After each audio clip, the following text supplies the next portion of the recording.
Welcome to SportsBeat KC, the Kansas City Star sports podcast and YouTube channel program. We're talking Chiefs with the folks who know them best. That is Jesse Newell, Sam McDowell, Vahe, Gregorian of the Kansas City Star. I'm Blair Kirchhoff.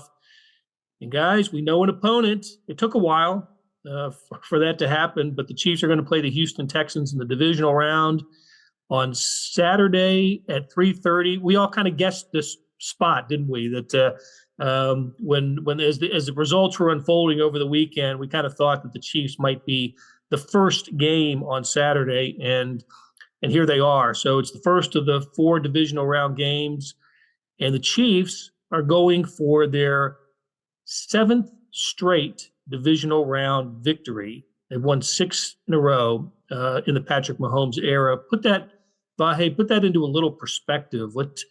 What it means to win 7 straight divisional round games. Now, 5 of them were at home, so they had that advantage. But last year they went on the road and won one. Well, think about this. I don't have the numbers right in front of me, but they had not won 7 postseason games in about the previous 55 years, something to that effect, right? They'd only won 5 or 6. And so when you start thinking of it that way and you start adding on these other things, all the different times now that they're in position to get to yet another AFC championship game. Remember that before Patrick Mahomes, the Lamar Hunt Trophy literally had never been brought to Kansas City, even for a potential win or loss situation. The only time that team, since it was named the Lamar Hunt Trophy, ever had a shot at it was in Buffalo a couple decades ago when they lost. So all these things are just part of the new normal. We understand it can't last forever. It seems like they've got, the moment in front of us. They've got a chance to make the most of it, but we'll see. Well, I can remember one time the Lamar Hunt Trophy was awarded in Kansas City and not to the Chiefs. It was when the Patriots beat them. Right in 2018, that's right. And Lamar, that was Patrick Mahomes' first season. That's my point of confusion. That was the first time it was here. That was the passing of the baton, really, or the beginning of the last leg anyway for the Patriots. They went on to win the Super Bowl that year.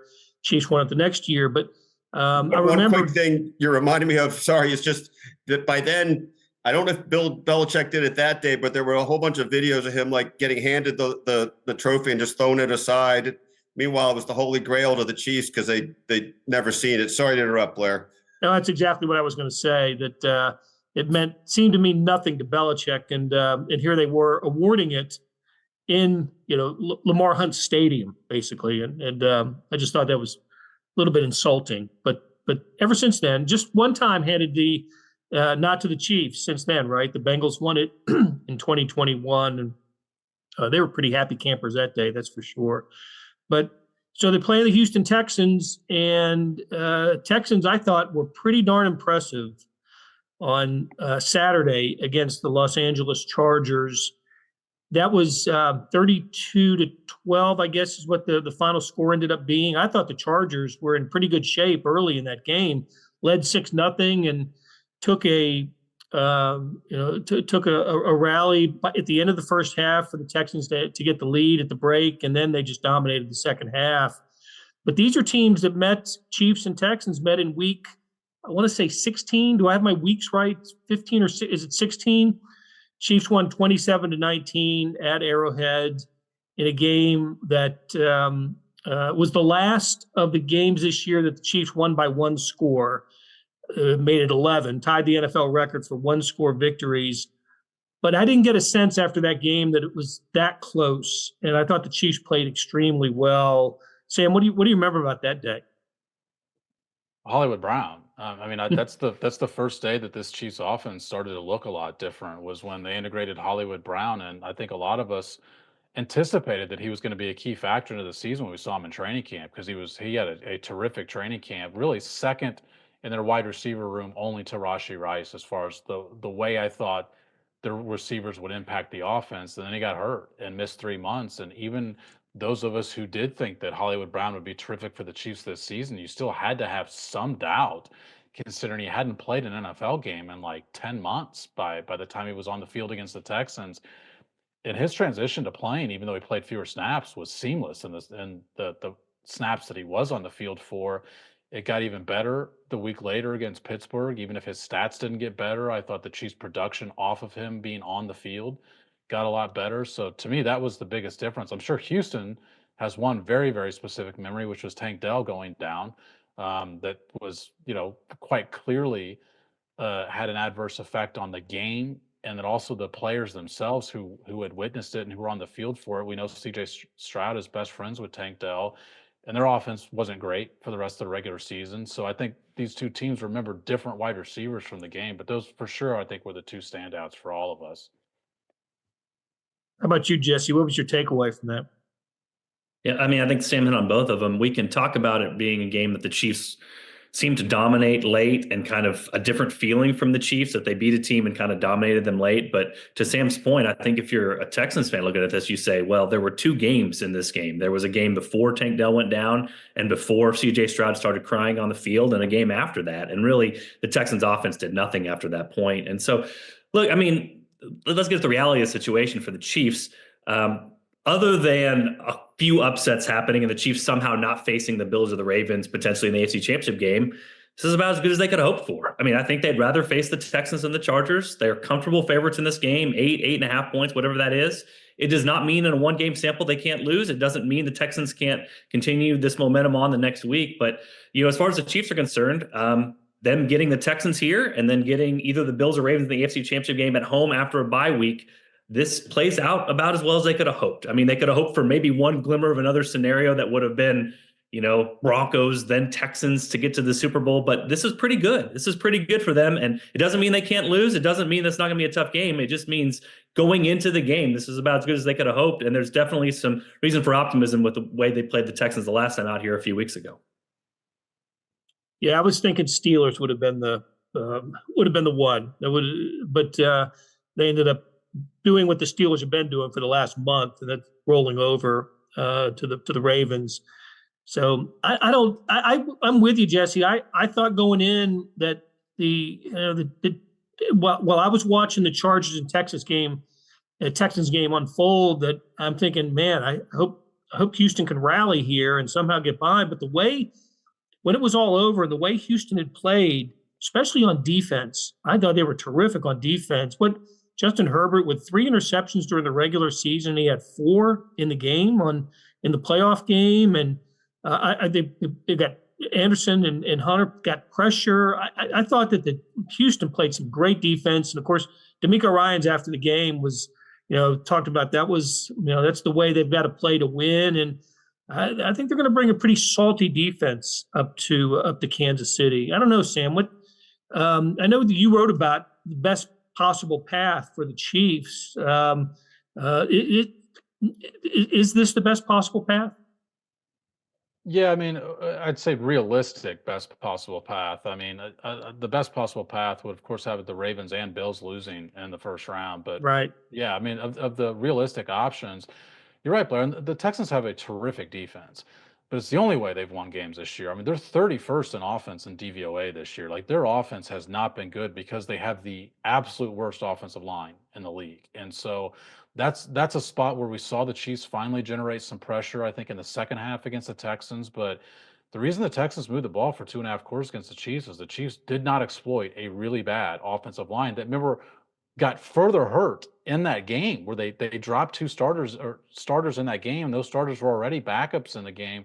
I mean, the reason the Texans defense can hurt you is because they don't blitz because they don't have to blitz. They're first in the NFL in pass rush win rate. They're second in total pressures. They pressure Justin Herbert on half of his dropbacks. And the Chargers probably feel more confident about their offensive line than the Chiefs feel about theirs because they have Slater and Alt on the edges, and those guys got torched in the game. I mean, Justin Herbert's numbers look terrible. He had no help. His receivers dropped passes, and his offensive line didn't protect for him. But that's a formula we've seen the Chiefs lose games with in the past seasons. They don't have the drops that they had in past seasons, but that offensive line, like the Texans D line can rough up a game plan if you're not able to protect. So I think what we're going to see is more of the short, quick passing game that we saw the Chiefs try and employ to take advantage and exploit the fact that the Steelers didn't have great coverage, but they still can generate quick pressures. And that's just one last stat on that. I mean, 15 of the Texans' pressures were quick pressures, less than 3 seconds. They were on the quarterback. I mean, like I said, they can wreck your game plan if you're not careful and you're not accounting for that aspect of them. Yeah, this is where the playoffs are different, right, guys? I mean, the Chiefs haven't turned it over in 7 straight games, but you saw Herbert hadn't turned it over 3 times all season. Like, this is what you got to avoid. But Sam talked about it well. Like, their defense is ranked 3rd in DVOA, and their offense is bottom 5 or bottom 7 or whatever it is. And it's very clear what the Texans are at this point. They are very, very good defensively. They can get after the quarterback, and they can't block anybody.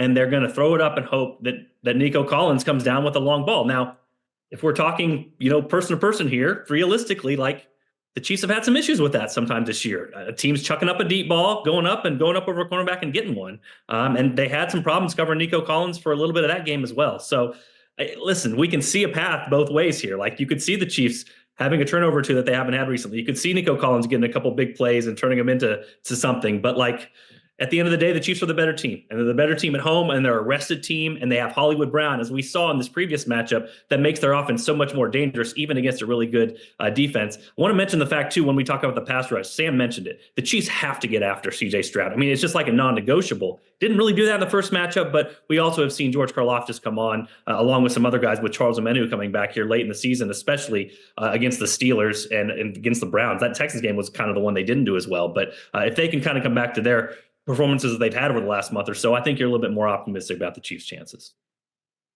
Well, I would just chime in with some of the things that we've written about in recent weeks as sort of points of detail that matter now. Sam, we've all known that Andy Reid has a great record after buys, but Sam explored it pretty deeply and got at the numbers when the other team doesn't have a buy or when Andy has extra time. 29-3 in his career. That's pretty good. Chiefs in the Mahomes era are 15-3 in the postseason. Pretty good. All these things suggest, at least to me, that the Chiefs have a what might be called a psychological advantage, right, from the get-go. Doesn't matter, only until it doesn't anymore, right? But I think you add that factor into this, just sheer experience of it, how completely immersed in this process most of this team has been. I think there's a lot of favorable things for the Chiefs here, and they can all become undone with four interceptions or things like that the Chargers experienced. But I don't foresee that being the case for the Chiefs. So C.J. Stroud, second most sacked quarterback in the NFL this year, 52 sacks of him. Chiefs only got to him twice in the regular season. You remember the second one? It was the last defensive. Yeah, Mike Pennell, who was just as stunned as anybody that he was credited for a sack. At his locker, people tried to talk to him, and I remember him just saying out loud, he goes, "I got the sack." That was the first one. The second one was the final offensive snap of the game for the Texans. That was Joshua Williams coming in on a blitz. Oh, you're right. Okay. Yeah, and then the Chiefs ran out the clock from after getting the punt. So Spags just dialed it up, and there it was. They did have 2 interceptions that game. McDuffie got his second, right, after getting one the previous week against Cleveland, and Jaden Hicks got an interception too. So they did get after the passing game in a pretty good way. It just didn't result in a bunch of sacks that day. Am I remembering right? I don't feel like there were a lot of what might be called exotic blitzes that day, but it might be just that they were unsuccessful. Do you guys have it at the tip of your tongues? I mean, did they have a little more restraint than normal because they expected to be able to get to him with straight rushes? I don't remember that, but certainly the Josh Williams blitz was an exotic. It came from the right side, as I recall, and it was on Stroud before he even knew what hit him. That was a heck of a play, and probably maybe the defensive play of the game for the Chiefs. All right, I am dying to know what you think about what the Chiefs should do at left tackle. Jesse, what do you think? You guys already know my thoughts, I'm sure, but I think they got to start DJ Humphries. I think what you're looking at here for the Chiefs is it's playoff time, and even if they win this game in a week, they're going to face a team that's going to be about a coin flip against them, even at Arrowhead. And you cannot limit yourself, can't limit your playbook, you can't limit what you're going to do. And right now, what they've done with Joe Thuney is they've catered everything to make sure he can stay afloat out there, which has been great. They've won with it. They've won with the quick passing game that Sam's talked about. But why not have the quick passing game and then the left tackle you can go to just in case you need the drop back game? And I know he had rough moments. In the finale against Denver, I know there's a couple times where it makes you go, oh my gosh, this looks like some of the worst left tackle moments of the season. But they've already pulled glass broke glass in case of emergency to bring Thuney in the middle of a game before. There's no reason you can't do it again if it just gets to that dire of a situation.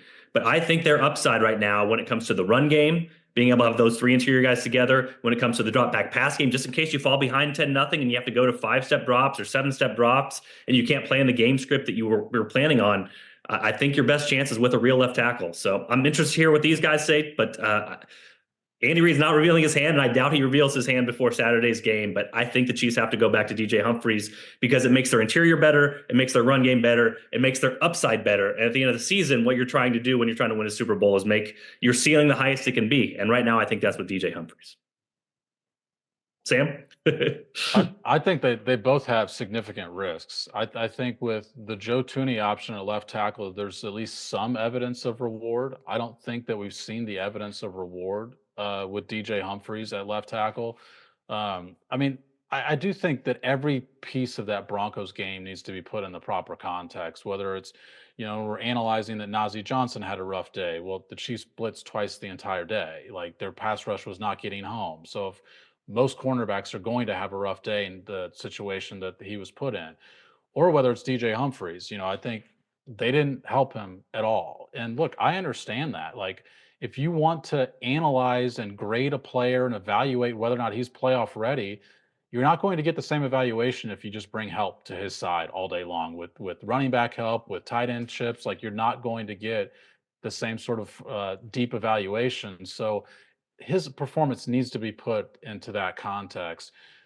He did have several, 4 or 5 really bad snaps in the second half. But I actually think the greater concern is how little he's played with Patrick Mahomes, because a lot of what Patrick Mahomes does, and the reason he's so good at sack avoidance, is because he knows his offensive linemen really well. And he knows he's got this sense for when they're going to get beat, because he also studies opposing edge rushers and interior linemen. He just has a sense of when he's going to need it to escape the pocket. And I think if he's in the back of his head wondering rather than having the assurance, even if that assurance is that he's going to get beat, if he's constantly wondering what's going to happen here, then now the quarterback is more affected. It's not just about the offense. And I think Patrick Mahomes at this point probably has more questions about DJ Humphries than he does Joe Thuney. It's a great point to counter my own point, because the last time the Chiefs lost in the playoffs was that exact game you're talking about, Sam, against the Bengals. He got happy feet. He got in his own head. He played the worst half of football I've ever seen him play. And the Chiefs lost. So that's a really good counterpoint to what I'm saying, which is maybe your upside is just higher with putting the guy that Patrick Mahomes trusts the most on the left side. And at this point, maybe that is Joe Thuney. I don't know. That's a good question that's going to be asked inside the building. I think both these cases are really persuasive, and it makes me totally gridlocked. I can see either scenario. I see the risk in each. I see the, upside in each. I don't think there's any third answer. I don't think Wanye is going to be a factor. I don't think. You present the Wanye argument. Go for it. How about Blair's got Kingsley. Blair's got Kingsley. Yeah.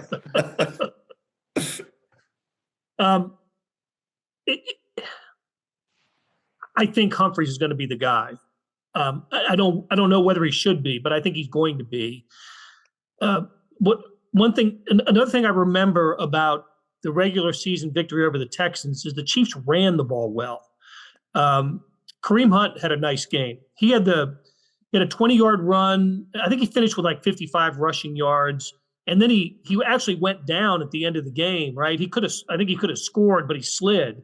And it could have been a 2-score victory for the Chiefs. But he could have ended up with 70, 75 yards rushing, which leads me to think, boy, you want your all-pro guard playing guard and not tackle. You want to be as strong as you can up the middle, and that means not having Caliendo playing guard. On the other hand, the 3-game stretch of Cleveland, Houston, and Pittsburgh with all the great pass rushing defenses there, no sacks. The games that Joe Thuney started at tackle, no sacks of Patrick Mahomes. Not that he wasn't pressured, he was, and certainly he didn't even finish the Cleveland game because of pressure in the fourth quarter. But I'm kind of torn on what I think they should do. But I just based on the little clues and hints that Andy Reid has dropped, that I think Humphries is going to be the guy. In the game at Denver when Humphries played, and he had some good moments in addition to the bad ones. He did have some good moments. The Chiefs only got 33 offensive snaps in that game. They needed to have 50 snaps for Humphries to get even more comfortable. That just didn't happen for him. But I don't know. I do think Humphries is going to end up being the starter. There's one other element. There's one other element of this that I just want to throw out a quick stat. The Texans are terrible at allowing quarterback scrambles. As good as their defense is, as good as they are up front, like they're third. Jesse mentioned third in DVOA and defense. They're third in rush and pass DVOA. Like they're really good against the run. But the spot where they're really susceptible is they give up a lot of quarterback scrambles. I think they've given up the second most yards this year in the NFL on quarterback scrambles. We remember the Chiefs' first touchdown against the Texans when they played in Week 16 was Patrick Mahomes scrambling for a touchdown. Like I don't think that'll factor into their decision, but I think it should factor into our analysis of we think about their offensive line, the type of problems that Houston can bring. Is Patrick Mahomes shows he's much more willing to scramble in the playoffs. He's much more willing to put his body on the line in the playoffs than I think we see in the regular season. The only thing I was going to say, Blair, is, we follow online like the Washington-Tampa Bay game where they don't kick the field goal and half of the internet explodes, and then they go for the touchdown and get it, and the rest of the half comes back. And there's always second guessing here. I think I just want to reiterate this right now. No matter what happens after this game, this is a tough decision. This is not black and white.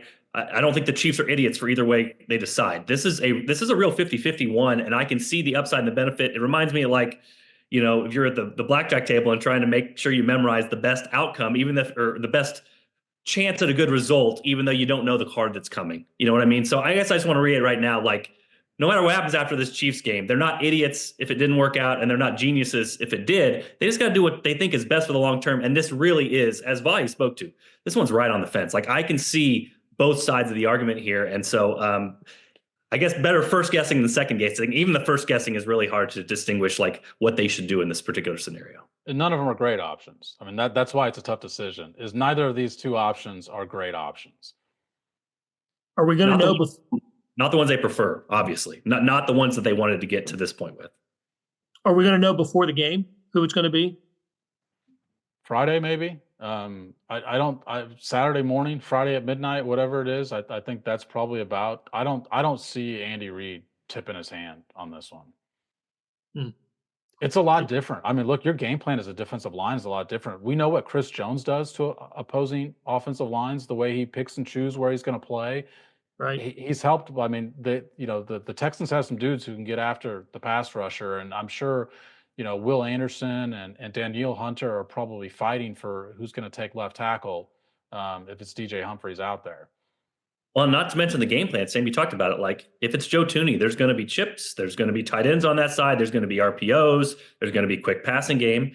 DJ Humphries, potentially, they could go back to a little bit more fuller version of the offense that we saw earlier on in the season. So not to mention the run game. I mean, how much you prepare for the run game. I know, Blair, you mentioned that they ran with some success against the Texans, but I mean, weeks 5, 6, 7, 8, the Chiefs were running better than they were throwing it. You know what I mean? If you have those interior three, that's a possibility as well. And arrested Isaiah Pacheco and arrested Kareem Hunt. So yeah, I'm with Sam. I don't think he's tipping his hand on this one in any potential small edge. I mean, there's a reason the guy's 29-3 after a bye week and has won a lot of football games, potentially on the verge of 300, right, Vahe? I mean, the guy kind of knows what he's doing and tries to get every advantage to his favor.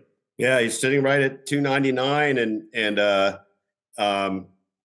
only 3 men have won 300. So it's pretty amazing. He'll get there sometime, maybe Saturday. Didn't we, Vahe, on that topic, haven't we determined that doesn't Mahomes have the second most playoff victories of a quarterback? I think with last Super Bowl, he might have ascended above Montana or somebody. Because he's at 15.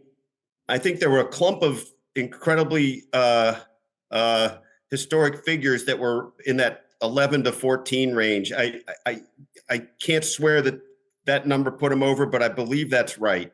I should have looked it up, but what do we expect from him on Saturday? Is this going to be, playoff Mahomes, playoff Patrick?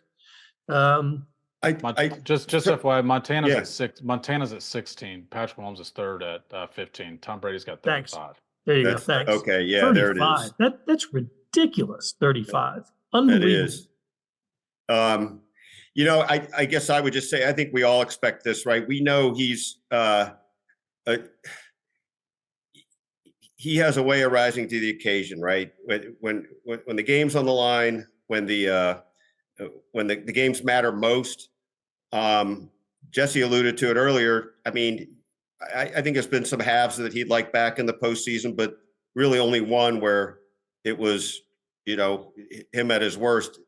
Almost all the rest of the time. I mean, I haven't looked this number up yet, but they've had at least 6 of those 15 wins, I think, were coming back from double-digit deficits. 3 that very first postseason, 2 of the Super Bowls. For all 2 three of the Super Bowls. All of the Super Bowls. Yeah. And putting away the games. I mean, so he's a marvel. And I think the thing that distinguishes him is that he wants those moments in a way that I was thinking about this a little bit watching Justin Herbert the other day. Man, is he talented? And I'm not saying he's shrunk in the moment. I don't really mean that, but obviously by the end, with the way things were going, I mean, he was a defeated man. And I think there's some innate characteristic inside certain athletes that allows them to flourish in the cauldron. And Patrick's one of the greats we've ever seen at that. Yeah, cold-hearted analytics guy here, would say, not as much clutch or whatever. But I mean, Sam spoke to it, and we'll speak to it again. Like, Mahomes' superpower in the regular season is third downs. The clutchest of moments, he'll scramble, he'll figure out. We saw those plays like Kelsey breaks off his corner route, Mahomes dodges the defender, they find a hole, they find a way. But, I'll throw it to Sam here, but like, now, since it's the playoffs, every play is third down for Patrick Mahomes. You know what I mean? Like this is who he is. And so that's where we've seen this magic from him, when he doesn't have an ankle to run on and he runs for 25 yards in the Super Bowl against the Eagles. When he extends these plays or calls a play in last year's Super Bowl that he hadn't called all season, that just run in training camp and completes the pass on a blitz to Jerick McKinnon. I mean, he rises to the occasion in these moments, but kind of what helps it right now is like, during the regular season, you still have to have some kind of thought, like, I can't give my body on the line for every single play. Now it's the playoffs, and he's willing to do that. And so, yeah, the scrambles, as he mentioned, as Sam mentioned, I think it could be a huge part of this game. It's been such a weapon for him to have in the playoffs, because even when you shut down the pass game, shut down the passing options, Mahomes seems to find a way. I was just going to say that. So Patrick Mahomes did have the best passer rate in NFL history in the playoffs until yesterday. I don't know if you guys knew this, but Baker Mayfield passed him yesterday because Baker Mayfield went 15 out of 18 with 2 touchdowns. His rating was 146.5. So now the list of best passer rating of all time in the playoffs is Baker Mayfield at 105.9 and Patrick Mahomes is at 105.8. Oh, don't let Patrick Mahomes know that. Something for Patrick to strive for. There you go. That's right. Hey, Baker got the better of him in college. Patrick will top him here. So, all right, guys.